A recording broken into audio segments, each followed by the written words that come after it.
respectiva resulta que la duración de cada segmento es de 10 meses. Siendo así, también nos vamos a remitir a los lineamientos expuestos en el artículo 45 del Código Penal. Se desprende pues las condiciones personales de la gente. Entonces apreciamos las edades de los acusados: 25 años César Junior Ábalos Solano y 27 años Oscar Eduardo Ábalos Oliveros. Con respecto a la posición económica, señalan trabajar como delivery. El acusado César Ábalos tiene tercero de secundaria y el acusado Oscar Ábalos tiene secundaria completa. Ambos carecen de antecedentes penales. Sobre la parte agraviada, es un menor de edad o fue un menor de edad en la fecha de los hechos y pues tiene una condición de persona vulnerable. Todo ello se ha tomado en cuenta a efectos de la dosificación de la pena, finalmente quedando pues que la pena en 14 años y 2 meses de pena privativa de libertad. En cuanto a la reparación civil, toda vez que no hay constitución en actor civil, entonces el Ministerio Público, conforme al artículo 11 del Código Procesal Penal, está facultado para sustentarla. Conforme al artículo 92 y 93 del Código Penal, que dice restitución del bien o el pago de su valor y la indemnización por daños y perjuicios.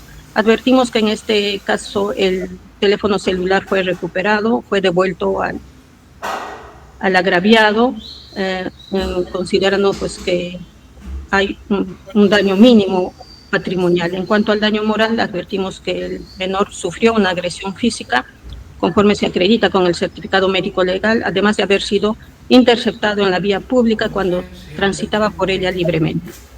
En ese sentido, pues se le ha causado aflicción, un daño moral especialmente significativo debido a que la víctima tenía una condición de vulnerabilidad en la época de los hechos. En ese sentido, el Ministerio Público propone que paguen una reparación civil de forma solidaria de 1.000 soles, que considera pues que reparará ese daño sufrido. Eso es todo, señor magistrado. Gracias. Bien, el Ministerio Público nos ha oralizado su requerimiento acusatorio. Vamos a correrle traslado a la defensa técnica de los coacusados a fin de que nos señale si tiene alguna observación, tanto de carácter formal y sustancial, entendiendo que nos ha presentado escrito. En todo caso solicitaría a la defensa técnica que nos oralice su primer escrito en la cual ha hecho observaciones al control formal del requerimiento acusatorio. Adelante, doctor, lo escuchamos. Un ratito, doctor, en este caso, director de debates, por favor, con su venia. En la sala se encuentran, usted ha ofrecido medios probatorios que si bien es cierto no se han actuado, pero la norma es clara: si es que se ofrecen testigos, no pueden estar presentes en la sala. Como veo dos damas presentes aquí en esta sala, quisiera saber si alguna de ellas es la señora Nilda Ramos de la Torre, ¿no? ¿O la señora Irene Margarita Moreno Pinedo? Ninguna. Correcto, entonces con ello podemos continuar. Adelante, doctor, lo escuchamos. Oralice su Muchas gracias, señor magistrado. A ver, en primer lugar, efectivamente hemos formulado nosotros observaciones formales al requerimiento acusatorio presentado por el Ministerio Público y en ese sentido nosotros tenemos como pretensión concreta que se devuelva el requerimiento acusatorio al Ministerio Público para que se realicen las siguientes correcciones de los defectos formales que hemos detectado. En primer lugar, respecto de la tipificación que se ha realizado, si nosotros revisamos el requerimiento acusatorio página por página, no vamos a encontrar en ninguna página una tipificación individualizada, indicándonos, por ejemplo, cuál es la conducta concreta que ha realizado mi patrocinado, el señor Oscar Eduardo Ábalos Oliveros, o la conducta concreta que ha realizado mi patrocinado, el señor César Junior Ábalos Solano. Por ejemplo, no vamos a encontrar el desarrollo de la tipicidad objetiva. ¿En qué momento se realizó el supuesto apoderamiento o la sustracción del bien? ¿Quién de los dos lo realizó? No vamos a encontrar, por ejemplo, una descripción individualizada. Nótese, señores magistrados, que aquí son dos procesados, no es uno solo. Y si nosotros revisamos, pareciese que aquí el acusado es uno solo. Se mezclan. Ahora, el Ministerio Público aquí también nos presenta a dos personas como si fuesen o tuviesen la calidad o el grado de participación de coautoría. Sin embargo, si nosotros revisamos en los hechos se menciona que uno de ellos nada más tuvo una contribución en cuanto a una huida de la escena. Ojo, siempre en cuanto a los hechos que el Ministerio Público ha relatado.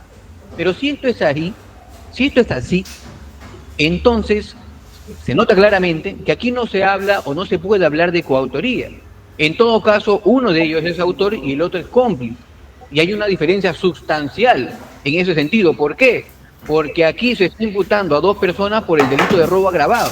Y una de las agravantes que se le imputa es haber actuado en concurso de 2 o más personas. Listo para la salmonela. Y si nosotros revisamos la jurisprudencia, sabemos que concurso de 2 o más personas solamente es aquellas personas que actúan en calidad de coautoría.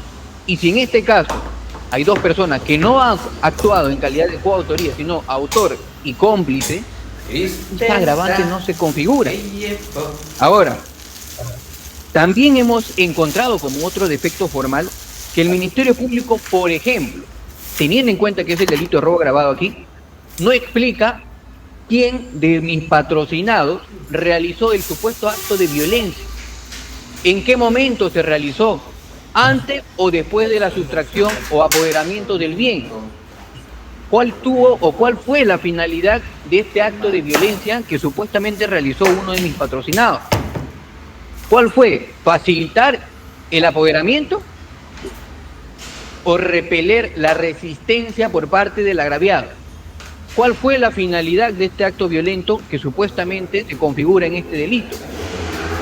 Y para saber esta finalidad, nosotros tenemos que saber exactamente en qué momento fue esta violencia, antes, durante o después del apoderamiento. Y eso no nos ha dicho el Ministerio Público. ¿Cuál es otro defecto de imputación que también detectamos en el magistrado? El Ministerio Público tampoco nos ha dicho, no nos ha desarrollado cuál es la tipicidad subjetiva. ¿Qué tipo de dolo? ¿Dolo directo, indirecto, eventual? No sabemos, no hay una explicación. Y esa tipicidad subjetiva nosotros no la podemos presumir. Tiene que estar consignado en el requerimiento acusatorio, y no solamente ello, sino también que tiene que ser sustentado el día de hoy. Asimismo, señores magistrados, tampoco no se ha explicado cómo es que se habría configurado la supuesta tentativa. Tampoco se ha señalado ello. Ahora, hablamos de robo agravado.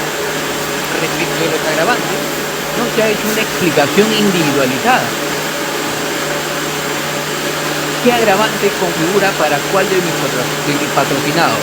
¿Que mis patrocinados realizaron o configuran para mis patrocinados, para los 2, todas las agravantes que el Ministerio Público le imputa? ¿O es que para uno se le imputa solamente un agravante y para el otro solamente 2 o 3? No sabemos esto. ¿Por qué? Porque precisamente no se ha hecho una imputación individualizada.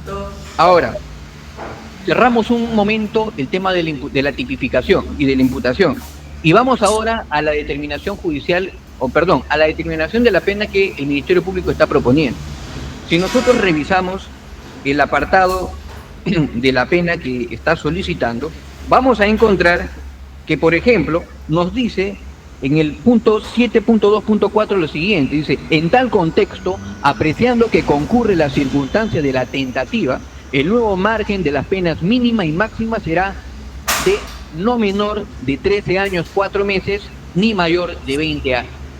Si nosotros tenemos en consideración que la tentativa, en una especie de cálculo, ¿no?, de la determinación de la pena, implicaría una reducción a la mitad del rango mínimo y del rango máximo, y consideramos que el Ministerio Público nos dice que el nuevo rango máximo y mínimo por la tentativa es de 13 años, 4 meses, y el rango máximo es de 20 años, esto quiere decir, en todo caso, que si este delito o este hecho se hubiese consumado, la pena máxima sería 40 años. Entonces, partiendo por allí, nosotros encontramos un error, un defecto en la determinación de la pena, porque todos sabemos que la pena máxima que se le puede imputar a una persona es de 35 años y no de 40. Entonces, siendo ello así, evidentemente la pena que está proponiendo el Ministerio Público el día de hoy no solamente es desproporcional, sino también es errada y tendría que corregirse también. Ahora, respecto de la reparación civil, También, si nosotros verificamos la sustentación de la reparación civil que nos trae el Ministerio Público, vamos a encontrar que en ningún momento se mencionan ni uno solo de los elementos o presupuestos o requisitos de la responsabilidad civil. Por ejemplo, ¿dónde está el hecho antijurídico en términos de responsabilidad civil? ¿Dónde está la explicación de la relación de causalidad? ¿Dónde está el daño causado? La explicación del daño causado, ¿dónde está? Acá solamente nos dice daño patrimonial, daño moral, y después de frente se va al quantum indemnizatorio que está pidiendo. Pero no nos explica cómo se habría desarrollado o cómo se habría configurado este supuesto daño causado en términos de responsabilidad civil. Y un elemento importante que tampoco se está considerando, el factor de atribución.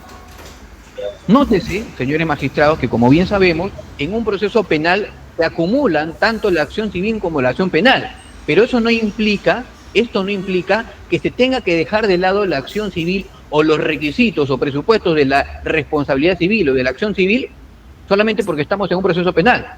Por supuesto que no. La responsabilidad civil, y especialmente si se va a pedir una reparación civil, tiene que estar debidamente sustentada. Ahora bien, en cuanto a los medios probatorios que se vienen a ofrecer para su actuación en juicio inmediato, el Ministerio Público nos presenta 3 testigos respecto de los cuales indica conducencia, pertinencia, utilidad, que es conforme a ley. En ese aspecto no tenemos mayor inconveniente. Pero a continuación nos presenta las documentales que va a oralizar en el presente juicio. Y respecto de estas documentales, nosotros hemos observado y hemos detectado que en ningún momento nos dice cuál es la conducencia, utilidad y pertinencia de cada uno de estos documentos. Entonces, la gran pregunta es, nosotros vamos a saber, por ejemplo, ¿para qué es útil el DNI del menor agraviado? ¿Para qué es útil, por ejemplo, el certificado médico legal número 01168-L del 11 de agosto del 2025? Lo único que se pone aquí, lo único que se consigna es una descripción de cada documento, pero no nos indica conforme a ley cuál es la utilidad de cada uno de estos documentos. Vuestra judicatura no podría saber, por ejemplo, por qué cada uno de estos documentos guarda relación con los hechos en materia del presente procesamiento. Y eso debe estar consignado en el requerimiento acusatorio, y no se consigna. Entonces, señores magistrados, por estos argumentos, nosotros reiteramos nuestra pretensión de que se devuelva el requerimiento acusatorio y que se ordene su correspondiente corrección. Muchas gracias. Sí, gracias, defensa técnica de los coacusados. Vamos a correr al Ministerio Público. Ministerio Público. Gracias, señor magistrado. En cuanto a las observaciones formales, en resumen dice pues que se debe devolver la acusación para hacer algunas correcciones.